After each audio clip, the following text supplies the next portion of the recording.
Muitas vezes as pessoas têm aprendido o evangelho de forma errada, né?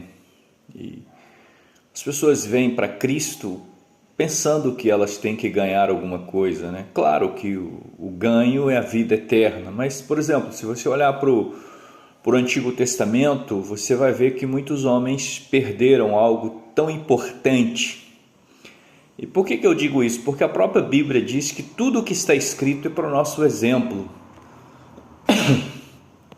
E eu posso citar dois homens que é tão conhecido nas escrituras e eles tiveram grandes percas para se tornar homens tão poderosos, homens conhecidos no reino de Deus, homens que a Bíblia chama um homem de Deus e chama o outro homem que tem um coração de Deus.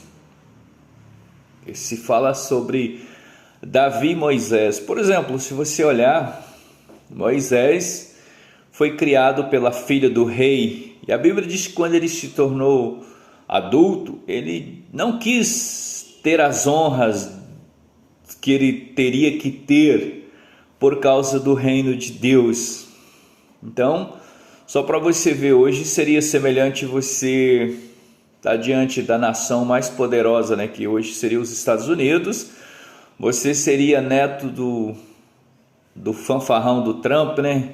Então, quem não ia querer uma honra dessa? Então, só para você entender como o reino de Deus é uma perca tão grande.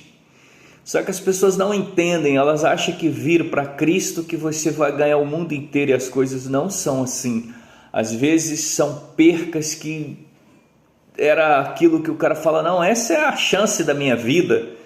E por causa do reino de Deus é necessário que você deixe. E Davi foi um homem que venceu o Golias e recebeu as honras que o rei prometeu para ele, que seria casar com a filha do rei. E ele vai e vence Golias, que acho que o mundo inteiro conhece essa história. E quando ele estava lá no palácio, servindo o rei de repente desfaz de tudo e rebela contra Davi. E você já viu como foi essa perca, você ser genro do rei e ter que partir para o deserto? E essa perca foi tão grande, o que eu posso entender aqui, com o poder que Deus tinha dado para Davi, é tanto que ele formou um exército com 600 homens, e ele, como era guerreiro, ele poderia ter tirado o trono de Saul. Então, você vê como é